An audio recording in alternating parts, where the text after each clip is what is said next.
Bom dia para quem é de bom dia, boa tarde para quem é de boa tarde, boa noite para quem é de boa noite e se você está escutando a gente de madrugada, boa sorte. Esse é o podcast do Tricolor aqui no Globoesporte.com. É um espaço semanal onde a gente vai conversar, obviamente, sobre o São Paulo. Vamos analisar atuações, trazer as novidades de mercado, falar sobre o momento e a política do clube que está sempre quente nos últimos tempos e tudo mais que vocês quiserem. Toque de bola, posição legal, Mineiro bateu! Gol!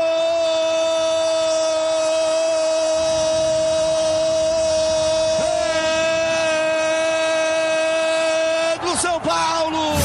Eu sou Leandro Canônico, editor do Globoesporte.com e recebi a missão de comandar esse bate-papo aqui sobre o Tricolor. Estou aqui com o Marcelo Razan, o repórter que pensa mais com a razão do que com a emoção. Como é que vai, Razan? Tudo bem? Piadinha, aquela bem engraçada para começar bem o nosso podcast. Prazer estar com você e mais um elemento que você vai apresentar agora. Esse cara é muito legal. E do outro lado da nossa mesa aqui, bem do meu ladinho, Eduardo Rodrigues, o outro setorista de São Paulo no Globoesporte.com, também conhecido como Eduardo Muito Legal Rodrigues. Fala, Edu. Fala, Leandro.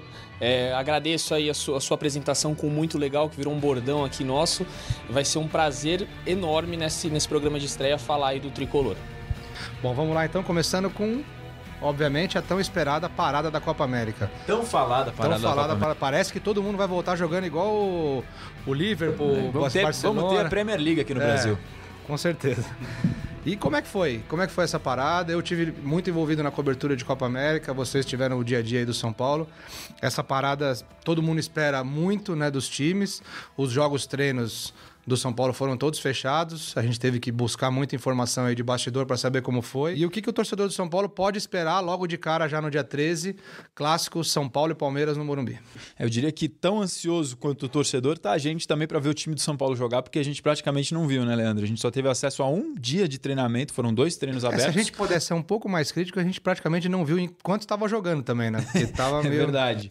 E a gente só teve acesso a um dia de treinamento, foram 2 períodos de treinos em Cotia. O São Paulo, para quem não sabe, treinou no CT da base em Cotia, ficou concentrado por lá, trancafiado, digamos assim.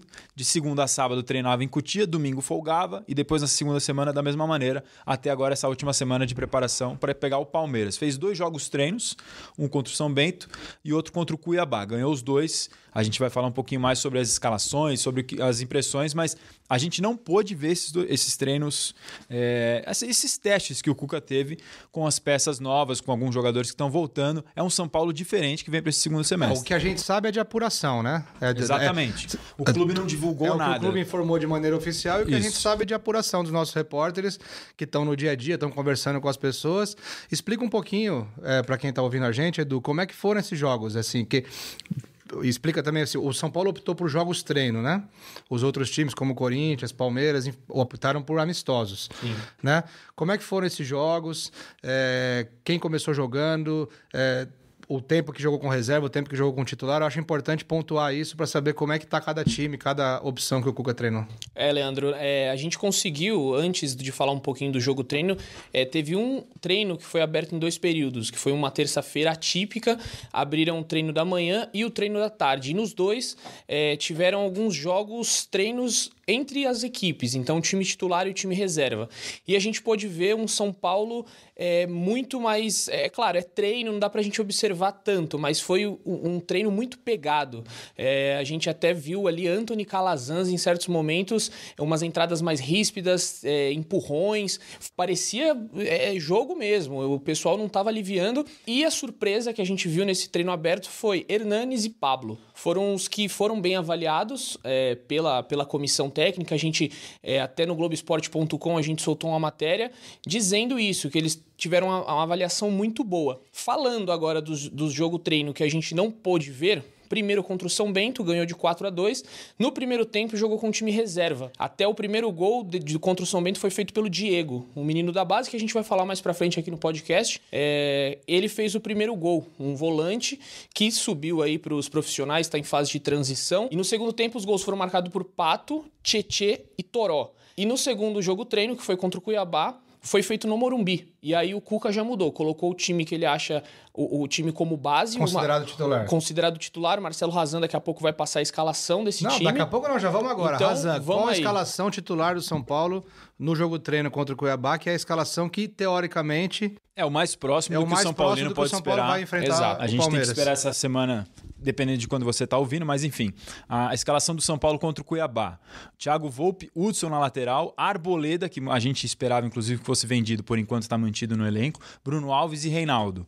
Luan, Tietê e Hernanes, Pato, Pablo e Antony. Pato e Pablo juntos pela primeira vez no São Paulo. É uma expectativa que todo mundo tem de vê-los jogando juntos. O Pablo recuperado de da cirurgia nas costas. Que fez uma retirada de um cisto na coluna lombar, está recuperado. A gente vai poder vê-los pela primeira vez juntos. A dupla PP no ataque do São Paulo, Leandro. E aí nesse jogo, os gols foram feitos por Pato, Tietê e Vitor Bueno. Por coincidência, os 3 que chegaram juntos ali no meio do Paulistão. Os reforços do meio de reformulação do São Paulo durante a temporada. Reformulação no São Paulo? Reformulação no São Paulo. Muitas mudanças. Que tem usado muito, né? Muitas mudanças nos últimos anos, como sempre, vocês também têm acompanhado bastante.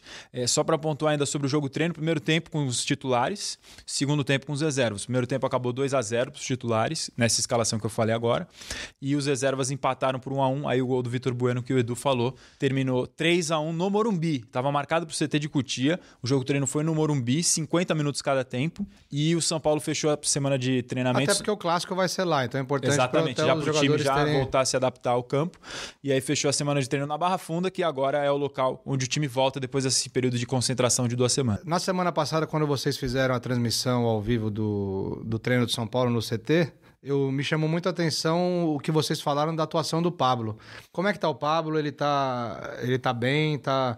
O que o torcedor pode esperar do Pablo nesse retorno dele de lesão? É um jogador que, se não me engano, até hoje é o artilheiro do time na temporada. Com 4 gols. Com 4 gols. O que a gente pode esperar do Pablo? O que o torcedor pode esperar do Pablo? Que não joga desde março, metade mais ou menos de março. Contra o Palmeiras, inclusive, foi o último jogo dele pelo semifinal do Paulistão. Olha, a expectativa é muito boa em cima dele. Nesse treino que a gente pôde observar, ele foi tão bem no ataque quanto ajudando na defesa. Tiveram momentos da live ali, como você citou, que a gente estava... o Pablo foi pro ataque, no próximo lance ele já estava fazendo um desarme na defesa. Então, é um jogador que se espera muito dele. O Cuca... às vezes tem aquele bate-papo ali com o treinador, com os jornalistas, e o Cuca até olhou e falou: parece um touro, né? Falou o estilo Cuca de ser, de elogiar, ao mesmo tempo fica um pouquinho reticente, mas ele elogiou muito o Pablo e assim, daqui a pouco a gente vai falar do Raniel também, que é na contratação, e vai ter briga boa ali por essa posição, porque os dois jogam bem parecidos, então o Pablo vai ter que mostrar para conquistar essa vaga de titular, porque ele nunca fez um jogo com o Cuca, né? Oficial. Então, o Raniel chega aí para disputar com ele, mas o Pablo bem quisto nesse momento. Nesse dia ele fez 3 gols no treino, na parte da tarde, pelo menos que foi a parte que eu vi, o Edu tava o dia inteiro lá, foi treinando de manhã e de tarde, fez 3 gols e assim, tava solto, realmente impressionou positivamente. E o Cuca nesse bate-papo também comentou com a gente brincando, tá diferente, né? Diferente? Em relação ao que a gente vinha vendo nos treinos antes da parada, né? E realmente, assim, a gente só viu um treino de 2 semanas, mas me impressionou, me chamou a atenção a pegada, como o Edu falou, a intensidade, todo mundo mostrando vontade, parecia jogo de verdade mesmo no coletivo que a gente acompanha de campo reduzido. Agora, Edu, você falou dos destaques, né, desse período de parada na Copa América e citou, além do Pablo, que a gente está comentando agora aqui, você citou o Hernanes. Finalmente a gente vai poder ter a sensação de que o Hernanes realmente voltou da China? Olha, aparentemente sim. Ele teve um problema muscular muito grave, podemos dizer assim, que atrapalhou ele nesse começo de temporada. Então foram lesões. Ele explica que foi por conta do tempo que ele ficou na China e lá eles têm 2 meses de férias. Então esses 2 meses acabou atrapalhando um pouco a preparação dele. Ele chegou no São Paulo já com Libertadores, com Copa do Brasil, com Paulista. Então ele não teve um tempo para ajustar essa parte física. E agora nessa parada ele ajustou e mais uma vez citando o Cuca também falou com a gente ali. Até uma hora o Hernanes estava sentado e falou, o rapaz ali, voltou muito bem. Até o Razan já falou aqui, o time titular do jogo treino contra o Cuiabá, ele foi titular. Então acho que podemos sim esperar um Hernanes...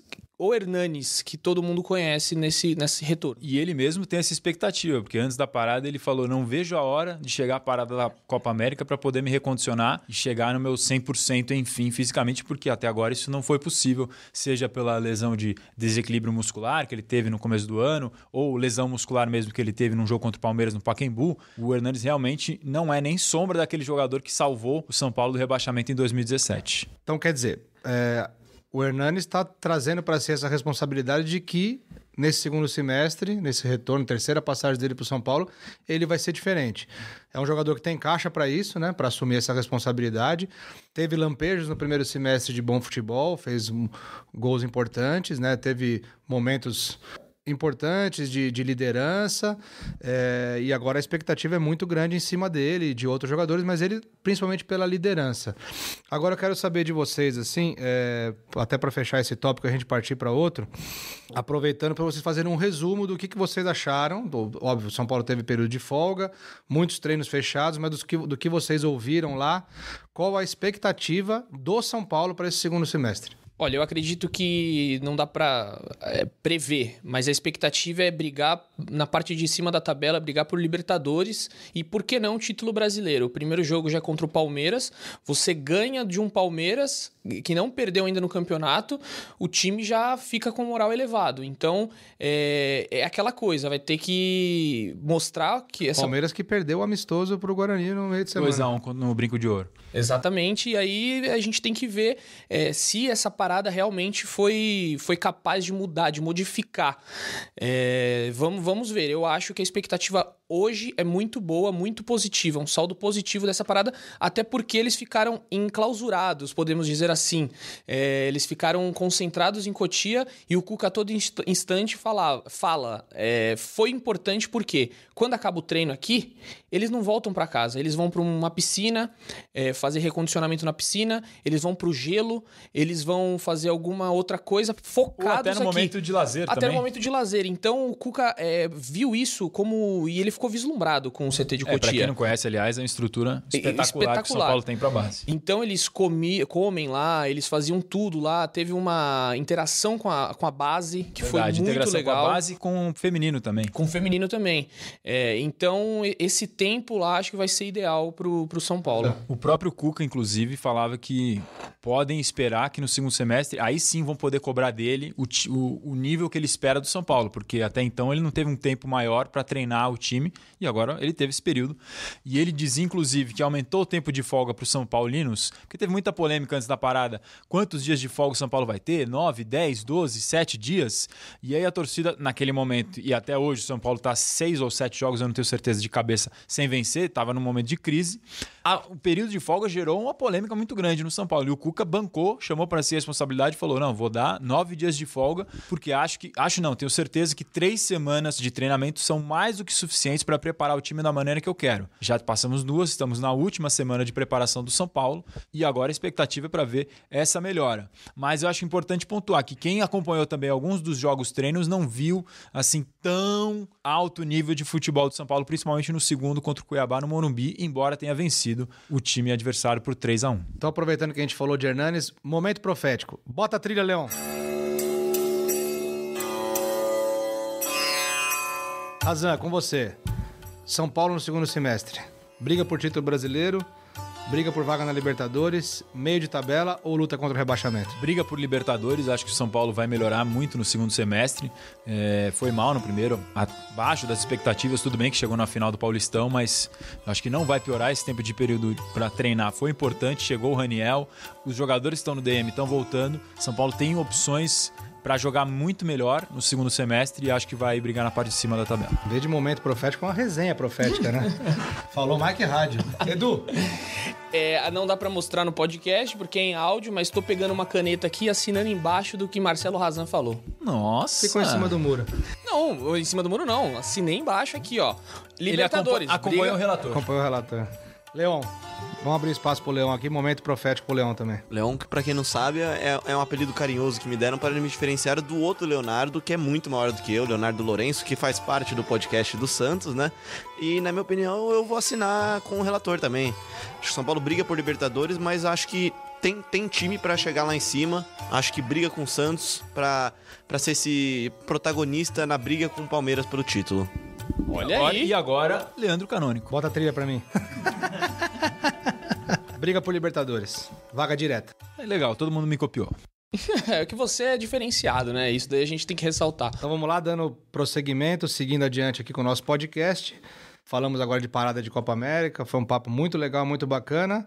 mas aqui no meu roteirinho tá aqui, tema 2. Esse é dos bons. Chegadas e saídas. Com vocês, Marcelo Razan e Eduardo Rodrigues. Quem chegou, quem saiu, quem ainda pode sair? Quem chegou, Raniel do Cruzeiro, atacante, assinou por 5 anos de contrato. Não é sem custo. São Paulo não vai ter que pagar nada agora, mas intermediários bancaram a operação e o São Paulo começa a pagar a partir de 2020. Quanto? Operação total. 13 milhões de reais. A gente não sabe quantas parcelas e como é que isso vai ser pago exatamente, mas começa a pagar no ano que vem. Quem saiu? Aí dentro de campo primeiro. Birubiru, Rodrigo, zagueiro, e Lucas Paz, o goleiro. Birubiru foi para o Botafogo, o Rodrigo foi emprestado ao Portimonense, de Portugal, e o Lucas Paz foi para o Louletano, também de Portugal. Lucas Paz, goleiro. Lucas Paz, goleiro. Rodrigo, zagueiro. Birubiru, atacante, que saiu com 2 jogos pelo Tricolor. Sim, mas assim, vamos só situar o torcedor. Nenhuma perda importante nesse caso desses 3. Nenhum jogador titular. Nenhum jogador titular que vinha jogando com frequência. Aí nós vamos para os 3 que foram liberados para procurar novos clubes, que foram Jusilei, Bruno Pérez e Nenê. E aí são jogadores importantes. Nenê com contrato até o fim do ano. Jusilei com mais algum tempo de 2021. contrato. 2021. Bruno Pérez também emprestado. até o final do ano. Emprestado pela Roma. Então esses 3 foram os casos mais impactantes dessa parada para a Copa América. Já era esperado que os 3 teriam vida dura com o Cuca, porque eles não estavam sendo utilizados. Bruno Pérez foi muito mal com o Cuca, praticamente não foi relacionado. Jusilei atuou, o último jogo dele foi na final do Campeonato Paulista, que o Cuca colocou ele ali como um titular. E o Cuca foi massacrado naquele momento, porque o Jusilei foi muito mal, ele parecia fora de forma, fora de ritmo, e aí ele acabou sendo afastado. E no caso, o Nenê, que até foi um pouco, não que surpreendente, a gente já esperava um pouco, mas pelo último jogo dele contra o Atlético Mineiro, antes da parada para a Copa América, ele deu assistência pro Pato. E aí a gente baita assistência, inclusive. Uma baita assistência. E o Pato elogiou muito ele depois do jogo. Muito, parecia que o Pato tava querendo falar, gente, por favor, vamos deixar o Nenê aqui, mas não rolou. Ele acabou sendo liberado e vamos ver durante a semana aí, pode ter novidades na situação dos 3. Então a gente não sabe. O Atlético Paranaense estava atrás do Nenê. No caso do Nenê, o Fluminense, Fortaleza e o Goiás foi o último interessado. Rolou um boato de Atlético Paranaense, mas que nunca chegou a ser confirmado em relação à proposta, algo do tipo. A informação que a gente tem é que o Nenê tem clubes do Brasil e do exterior. Um do Brasil e um do exterior são as situações mais concretas nesse momento para ele, mas ainda não tem nada definido. Agora eu vou pedir permissão para o nosso produtor aqui, Leonardo M. de Machado Bianchi. É permitida opinião? Então eu vou falar desses 3. Bruno Pérez nunca devia ter sido contratado, não deveria nem ter sido contratado. Um jogador forte, opinião forte. Jogador que nunca esteve no nível do que o São Paulo precisa. Mas quando foi contratado, foi uma boa contratação. Aliás, importante pontuar, desculpa te interromper, exatamente um ano, dia 5 de julho, praticamente de um ano, o São Paulo usava um vídeo do Nenê para anunciar o Bruno Pérez. Sim, e hoje os dois estão fora dos planos. Era um outro momento, São Paulo brigando pela liderança. Não, o Nenê era protagonista absoluto do time, foi vice-artilheiro do elenco no ano. O quarteto nerd. Exatamente. Né? Nenê, Everton, Reinaldo e Diego Souza. Impressionante como os protagonistas de pouquíssimo tempo atrás hoje são os que não fazem mais parte dos planos. Jusilei, um jogador, foi muito importante para o São Paulo na retomada de 2017, conseguiu um bom contrato depois para continuar no São Paulo, né? Conseguiu um ótimo contrato, mas me parece um jogador que se acomodou na reserva, não tem mais vontade de ser titular. Para ele parece que está tudo ok estar na reserva. E discordo completamente de deixar o Nenê para ser negociado. É um jogador que parece que está um pouco mais maduro em relação a ficar na reserva como opção. Isso tá mesmo, né? Tá mesmo. Do que eu ouço vocês falarem, do que eu leio, do que vocês escrevem e de outros. É um jogador que dentro do clube também tem essa visão sobre ele, um jogador que está se dedicando muito aos treinamentos. É um jogador que vai fazer 38 anos agora, ou deve estar para fazer esse mês, que ele é canceriano igual a mim. A informação. A informação tá aí. E eu não sei, eu não vejo motivo para liberar o Nenê. É um jogador importante, mudou o jogo contra o Atlético Mineiro.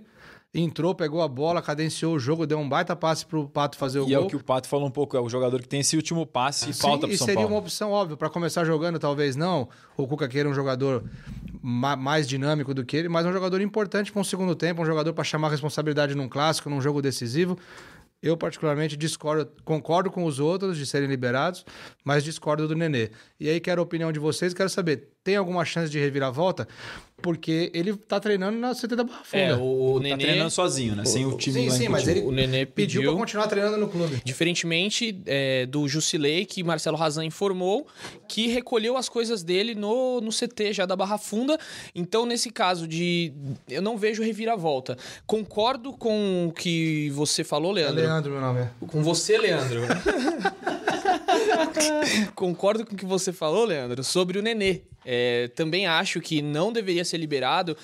Mas o Nenê ganha tantos mil por mês, a gente não entra nesse mérito de valores de salário.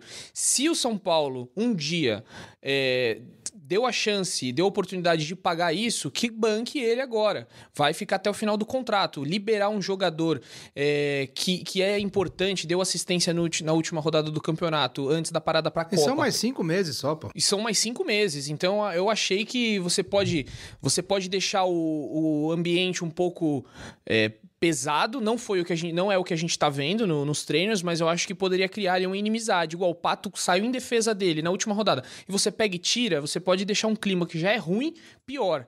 Então, tô de acordo, não acho que o Nenê deveria ser liberado e não vejo também reviravolta nesse caso, porque eu acho que o clima azedou com o Cuca.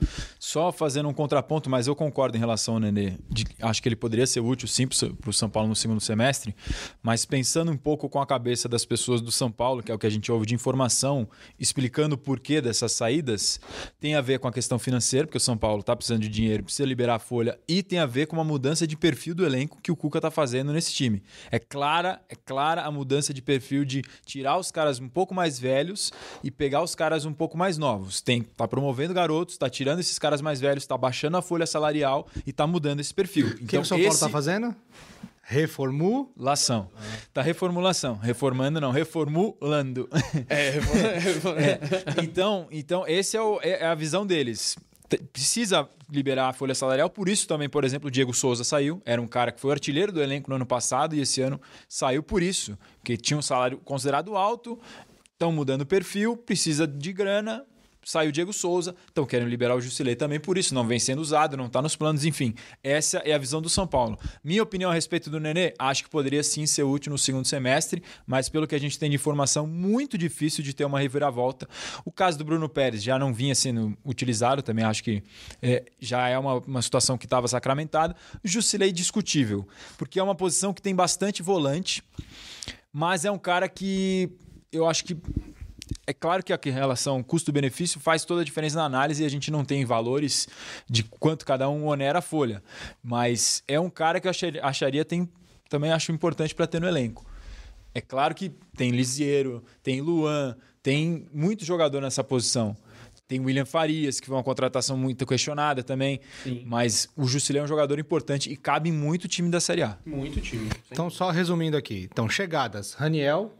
Alguma probabilidade de chegar mais alguém? Sim, lateral direito o São Paulo está observando no mercado, até pela saída do Bruno Pérez, e porque só tem o Igor Vinícius como jogador de ofício e o Hudson está sendo improvisado. Está observando jogadores no mercado para lateral, principalmente oportunidade de mercado. Se for um cara que está em contrato acabando ou até livre, de repente pode acontecer. Para quem não viu, o São Paulo chegou a negociar com o Adriano. Isso que eu ia falar para a gente deixar bem claro isso aqui. O Adriano, ex-Barcelona, estava no Besiktas, está livre, negociou por mais de um mês, houve idas e vindas, chegou-se a se imaginar que poderia concretizar. São Paulo não gostou da postura do staff dele, né? Exatamente, e aí decidiu sair do negócio. O São Paulo também considerou os valores envolvidos altos para um jogador de 34 anos. Algumas pessoas da diretoria informaram que o empresário, muitas vezes, o staff do jogador, demorava a responder às solicitações. Quando veio fazer pedida salarial, foi um pedido muito alto, o São Paulo quis baixar e não houve acordo. Então, se arrastou por muito tempo essa negociação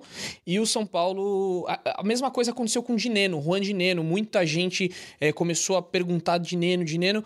O São Paulo começou a estudar o nome e o pedido de compra dele foi de 10 milhões de dólares. Livres de impostos. Livres ou seja, de impostos. 10 de dólares que livres de impostos pode virar, sei lá, não sei qual é a conta, mas esse valor cresce. Isso dá quase 40 milhões de reais. Ou seja, o São Paulo já não está bem financeiramente. Contratar um jogador desse seria um absurdo. E só ainda para pontuar na questão do ataque, o São Paulo observava o Luciano do Fluminense, o Raniel do Cruzeiro e o Juan Dineno, que é um jogador argentino do Racing, que está emprestado para o Deportivo Cali. Observava os três. Quando o preço estava no mesmo nível, o Cuca sempre gostou mais do Raniel, mas também eu considerava o Dineno, achava um muito bom jogador, pelo que ele conversava no dia a dia do São Paulo lá no Morumbi. Quando o preço do Dineno aumentou, eles voltaram a considerar o Luciano e o Raniel já era um cara que eles gostavam muito. E aí conseguiram a negociação muito mais viável. O Raniel, 13 milhões, o Dineno. A última pedida que o São Paulo recebeu foi de 38 milhões de reais. Então tá aí, o Razan começou a falar de milhões, é a deixa pra gente entrar no assunto finanças.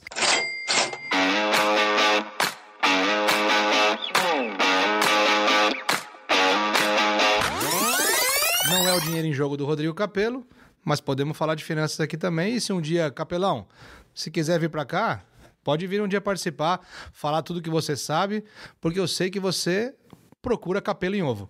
Vamos lá. Maravilhoso. Eu espero que todos que estão ouvindo esse podcast seja nosso ouvinte diário ou semanal.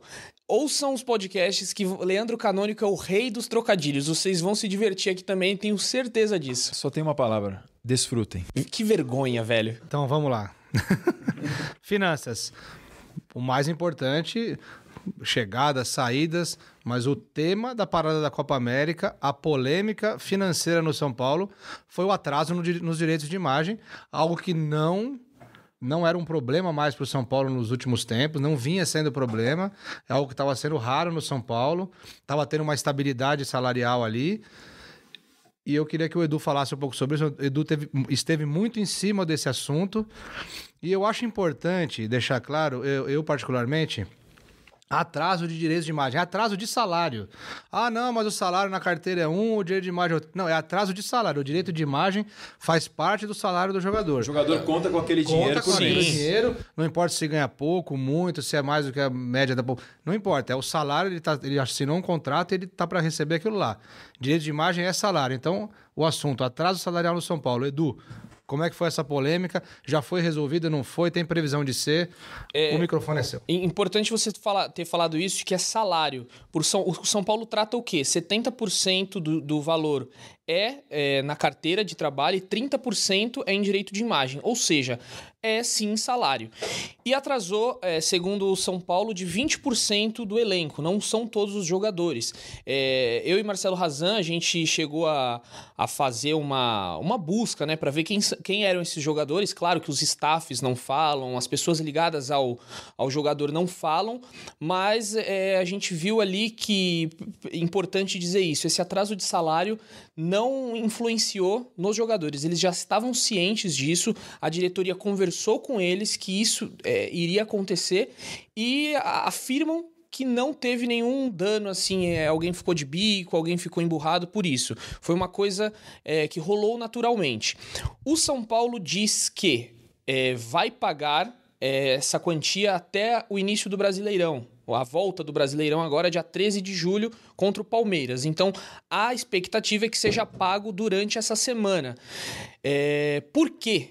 Vai ser pago durante essa semana? Quem está ouvindo agora pode ser que já tenha sido pago. A gente falou na gravação que você poderia estar ouvindo esse podcast já com os salários pagos. E parte deles realmente foi durante esse tempo de gravação e edição. É só acessar o Globoesporte.com que o Marcelo Razan apurou e já colocou no ar as últimas informações do acerto de parte do salário do elenco do São Paulo. E não tem ainda os jogadores, não foi divulgado. Não foi divulgado. É 20% do elenco, né? 20% do elenco. Não passaram. Por que vai ser pago essa semana? O São Paulo tem alguns recebíveis ainda de jogadores que ele vendeu. E a maior expectativa é que o dinheiro do Petros, que foi pro Al Nassr... Quais são esses jogadores? É Petros, Maicon, que é um bônus da Champions League. Éder Militão.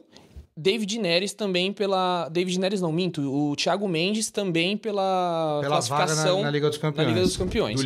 Do Lille. Que agora foi vendido pro Lyon. Exatamente. E o São Paulo não teria direito a um... Não teria. Teria direito a um mecanismo de solidariedade se tivesse sido uma transferência internacional. Exatamente. Como foi do Lille pro Lyon. esse direito não recebeu. Mas caso ele vá do Lyon para algum outro... Então, o São Paulo tem esses valores a ser recebidos, os valores todos estão lá no Globoesporte.com, mas posso falar do Petros, que é $1,5 milhão.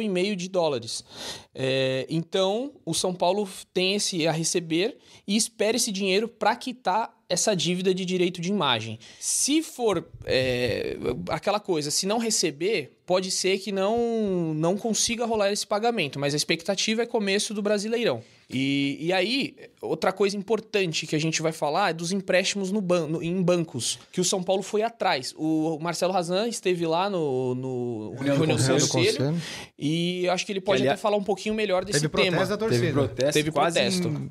Quem estava na reunião temeu uma invasão da torcida. Era uma parte de uma organizada do interior de Campinas, a maior organizada do São Paulo, uma dissidência dela. Estava lá no Salão de Mármore do Morumbi.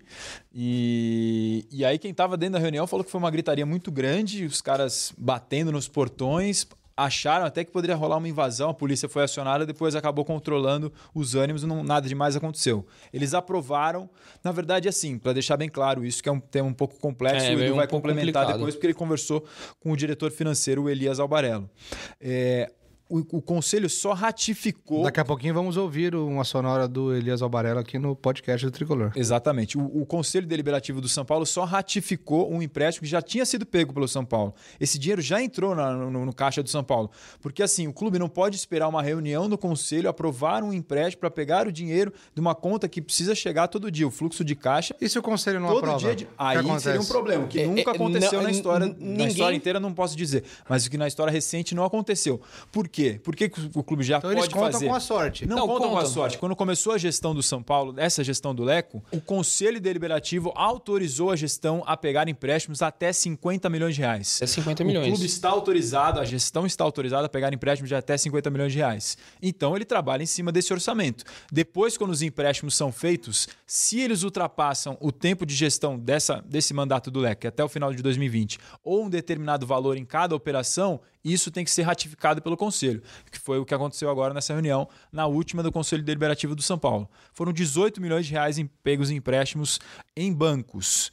Tem valores estratosféricos sendo falados por aí, mas a realidade que o Elias falou para o Edu na entrevista exclusiva que a gente já vai ouvir, R$18 milhões pegos em empréstimos com o banco, que não tem ligação com o pagamento desses atrasados do direito de imagem. É a explicação do São Paulo essa. Não tem uma coisa relação. Não tem nada a ver com a outra. O São Paulo espera esses recebíveis, esse dinheiro que vai entrar, que já estava previsto, para poder quitar essa pendência. É importante falar desses valores estratosféricos que o Razan falou, que saiu a oposição logo depois do conselho, da reunião de conselho, a oposição começou a divulgar que o São Paulo tinha pego 105 milhões de empréstimos.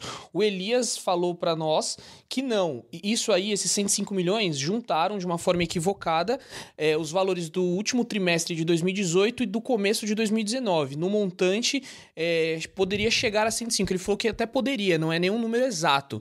Então, o certo é, como o Razan falou, foram pegos 18 milhões de empréstimos a bancos. Porque ele diferencia só 3 conceitos. Ele diferencia financiamento, que é quando você adquire um bem. Por exemplo, São Paulo comprou o telão do Morumbi, o novo telão já está instalado, pagou pelo sistema de iluminação. Você adquire um bem, financia e paga. Isso é uma coisa. Estavam considerando isso empréstimo. Financiamento é uma coisa. Como está garantida, que é como se fosse um cheque especial do cartão do banco que você, torcedor, vai lá, passa o limite. Você tem esse limite, não quer dizer que você usou. Você tem direito a X. O São Paulo, nesse caso, tem mais 10 milhões de conta garantida para usar. Não usou. Enfim, essas coisas que o São Paulo tem direito e acabaram juntando tudo como se fosse uma coisa só. Então vamos ouvir com vocês Elias Albarello, diretor financeiro do São Paulo. Vocês pensam em realizar vendas nesse ano ou isso está descartado? Não está descartado. Isso, como mencionei no início, tem lá um valor previsto no orçamento de 120 milhões de vendas de jogadores. Tá? O São Paulo já fez alguma venda, né? Algumas vendas aí, do Rodrigo Caio, por exemplo, tem Auro, né? O próprio Militão, a segunda parte. e tem recursos e considera isso também uma venda, por exemplo, essa segunda venda do Militão do Porto para o Real Madrid, onde o São Paulo tem lá 10%, certo? Onde considera, por exemplo, uma possível venda do David Neres, que o São Paulo ainda mantém 20%, além dos direitos de formação. Tá? Claro. Então isso tudo entra nessa conta. Então não significa que eu vou ter que vender os jogadores, estrelas, como é a preocupação da torcida nesse momento. Você pode vender uns jogadores, sei lá, de 20, 30 milhões de euros, como você pode vender 10 jogadores de 4 milhões de euros. Então isso não está definido. Então isso aí quem tem que analisar é a comissão técnica, a diretoria, mas também ao mesmo tempo nós não temos muita gestão sobre isso. Você tem que ter propostas. Claro. Né? Tendo propostas, aí você pode falar. Então, assim, o São Paulo necessita de recursos, como qualquer time. Tá aí o Elias Albarello, diretor financeiro do São Paulo. E para encerrar o nosso podcast, momento Made in Cotia. É isso aí, Leandro. O Gabriel Sara e Diego, 2 jogadores que estão em fase de teste durante essa pausa para a Copa América e podem ser as surpresas, as novidades do São Paulo, além do Raniel, a estarem aí durante essa temporada. Então, Gabriel Sara, meio de campo, um meia clássico 10, canhoto, e Diego, volante, que também pode jogar na zaga, capitão da base, que levantou o troféu da Copinha agora de 2019. Os dois entrando nas vagas abertas justamente por Jusilei e Nenê, que saíram do São Paulo. Saíram não, estão liberados para sair do São Paulo. Muito bom. E é importante o Gabriel, porque se ele ficar doente, ele sara. Tá tudo ótimo. Estamos encerrando aqui o nosso podcast do Tricolor. A gente vai se ver toda semana por aqui. Se você quiser acompanhar a gente, é globesport.com/podcasts e também nas plataformas de podcast da Apple e do Google. Muito bacana participar com vocês. Obrigado, Marcelo Razan. Obrigado, Eduardo Rodrigues. Valeu, Lelê. Valeu. Leonardo M. de Machado Bianchi. E se você quiser participar, manda perguntas, sugestões, críticas na hashtag GE São Paulo. E nós vamos passar aqui agora também as arrobas do Razan e do Edu, para vocês mandarem, de repente, quem que vocês querem ouvir aqui? Vocês têm curiosidade de saber alguma coisa sobre o CT da Barra Funda? Tem curiosidade de saber como é o trabalho do assessor de imprensa do São Paulo? Algum jogador que vocês queiram ouvir, a gente pode tentar gravar uma sonora no treino para trazer aqui para vocês. Mandem sugestões, a gente está começando esse podcast agora, vai ser muito bacana estar aqui toda semana com vocês. A sua arroba, Razan? Marcelo_Azan, Azan é H-A-Z-A-N. Eduardo? @ER_Oliveira_. Muito obrigado a todos, é isso aí, beijo no coração e abraço na alma.